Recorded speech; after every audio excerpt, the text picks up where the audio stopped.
Hello friends, welcome to my channel. இன்றைக்கி நம்ம சேனலில் பீட்ரூட் பொரியல் செய்யலாம் வாங்க. 1/2 கிலோ அளவுக்கு பீட்ரூட்டை தோல் நீக்கி சின்ன சின்னதாக கட் பண்ணி எடுத்துருக்கேன். கடாய் வச்சுருங்க.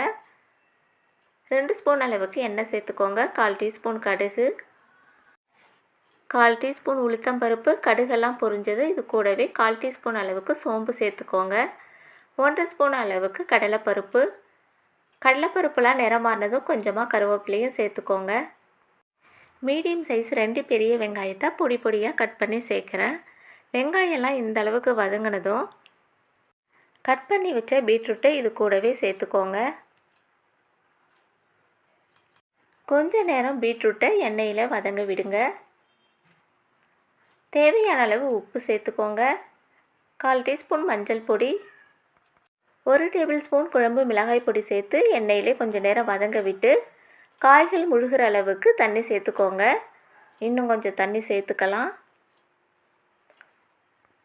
தண்ணி சேர்த்ததும் மூடி போட்டு வேக விடுங்க. இடையில் மூடியை திறந்து 2 தடவை கலந்து விடுங்க. அப்போ தான் அடி பிடிக்காது.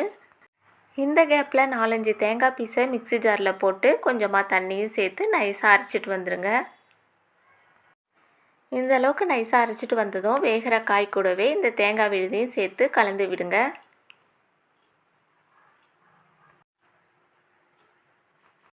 மிக்ஸி ஜாரை கழுவி தண்ணி இது கூடவே சேர்க்குறேன். மூடி போட்டு 1 நிமிஷத்துக்கு கொதிக்க விடுங்க. 1 நிமிஷம் ஆனதும் இறக்கிடலாம். ரொம்பவே டேஸ்டான பீட்ரூட் பொரியல் ரெடி. வெறும் சாதத்துலேயும் போட்டு சாப்பிட்லாம். சைட் டிஷ்ஷாகவும் யூஸ் பண்ணிக்கலாம். வீடியோ பிடிச்சிருந்தால் லைக் பண்ணுங்கள், ஷேர் பண்ணுங்கள், சப்ஸ்கிரைப் பண்ணிக்கோங்க, கமெண்ட் பண்ணுங்கள். கூடவே பெல் சிம்பிளை கிளிக் பண்ண மறந்துடாதீங்க. தேங்க்யூ.